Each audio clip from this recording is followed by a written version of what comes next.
Bom, e para falar sobre esse assunto, nós vamos conversar aqui com Luzenice Macedo, consultora de meio ambiente da Assembleia, que vai ser uma das palestrantes da Rio Mais 20. Bom dia, Luzenice. Bom dia, Dalmé. Bom dia, Luzenice. Seja bem-vindo ao portal. Bom, na reportagem fica clara a necessidade do cumprimento de obrigações, né?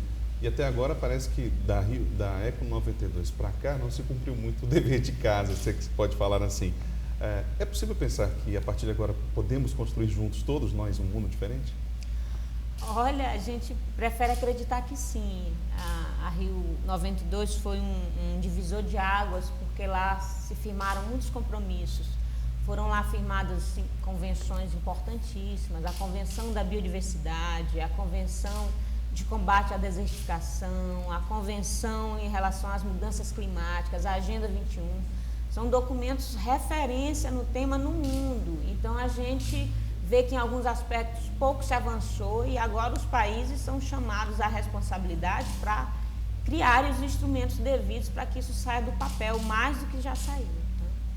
Bom, ontem numa fala da presidente Dilma Rousseff para o programa É Voz do Brasil, ela fala que a gente está caminhando bem no sentido da sustentabilidade, basta olhar para a Amazônia, que hoje teria, segundo a presidente, cerca de 80% de sua área preservada em relação às outras florestas do mundo. Como é que você percebe as políticas públicas, já que vem estudando aí a governança nos últimos anos, Luzenice?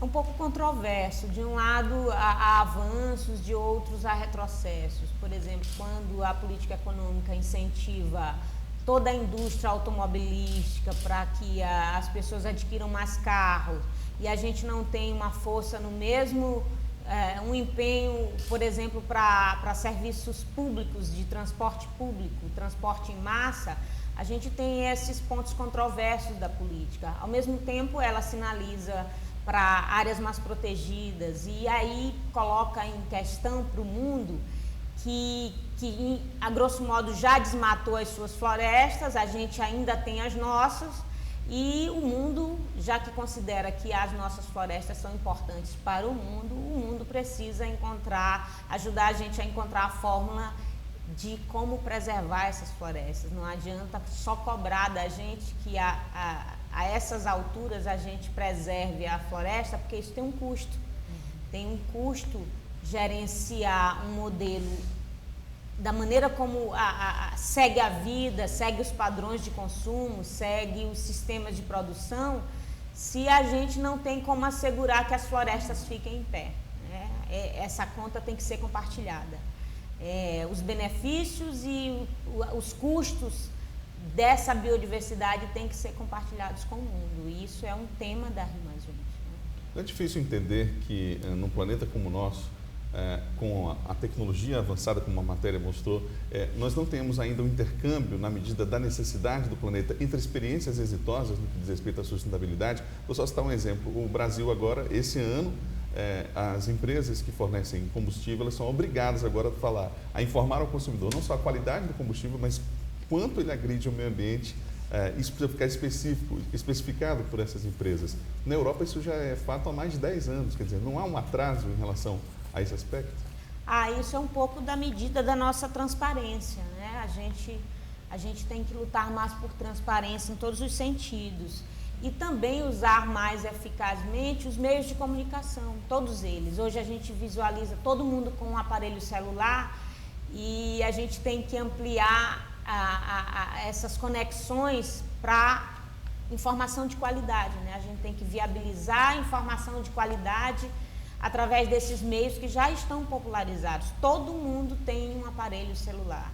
Então, de que forma que eu viabilizo e estabeleço comunicação que é importante, que é interessante através desses meios? Isso é também uma maneira da gente estabelecer governança, né? Que é empoderar a sociedade para que ela se qualifique melhor para intervir nos processos políticos.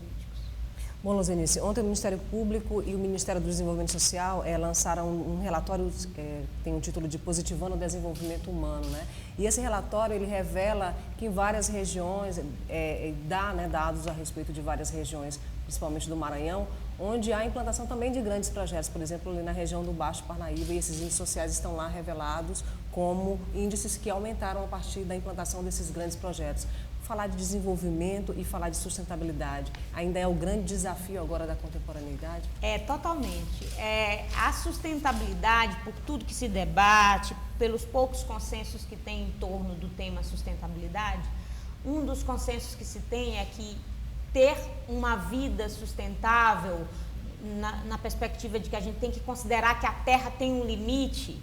Se a gente continuar consumindo como está, a Terra pode não suportar. Quando a gente pensa isso, isso combina com limite. E o modelo atual não estabelece limite. A gente, o tempo inteiro, é induzido a consumir, induzido a ter, induzido, enfim, a não ter limites. Então, em geral, o estabelecimento de limites combina mais com um modelo de negócios e de produtividade de menor porte, porque, em tese, eles são menos impactantes. Então, em geral, os grandes projetos são vistos, né, de forma meio a gente olha com ressalvas, porque, em geral, eles se estabelecem gerando exclusão. A gente tem muitos exemplos aí, sempre que eu posso eu dialogo com entes desses grandes projetos, colocando que o grande paradigma não é esses grandes projetos serem a excelência, eles serem excelência, eles não podem ser excelência cercados de miséria. Isso é bem o retrato desse modelo. Eles precisam ser excelência cercado também de mais justiça social, mais inclusão, mais empoderamento da sociedade. E quando a gente fala aí de meio ambiente e de preservação de florestas, a gente está falando de preservação de vida, não só, né, da fauna e flora, né, mas também da vida humana, né? Das pessoas que moram ali, das comunidades tradicionais, né, do homem do campo, do homem da cidade. E também isso evoluiu o conceito de biodiversidade, já se fala em sociobiodiversidade, no sentido de que a gente não mantém a biodiversidade se o homem não estiver envolvido. Ontem eu tive acesso a uma informação de uma crítica de um consultor da ONU, Michael Sherman, dizendo que a conferência não vai tratar de um dos principais temas hoje no mundo, que é exatamente o crescimento populacional. E aí eu fico imaginando, uma conferência tão grande quanto essa, organizada pela ONU no Rio, mas não consegue dar conta da demanda, digamos assim, existente na discussão sobre assuntos tão importantes como o desenvolvimento sustentável, né? E assuntos correlatos. A questão do inchaço populacional no mundo, ela é um tema indireto da Rio+20, não tem como não dizer. Se nós estamos falando da capacidade de suportar a vida no planeta, a gente está falando do inchaço populacional. Mas é óbvio que ele reclama de que esse tema devia estar em maior destaque, né?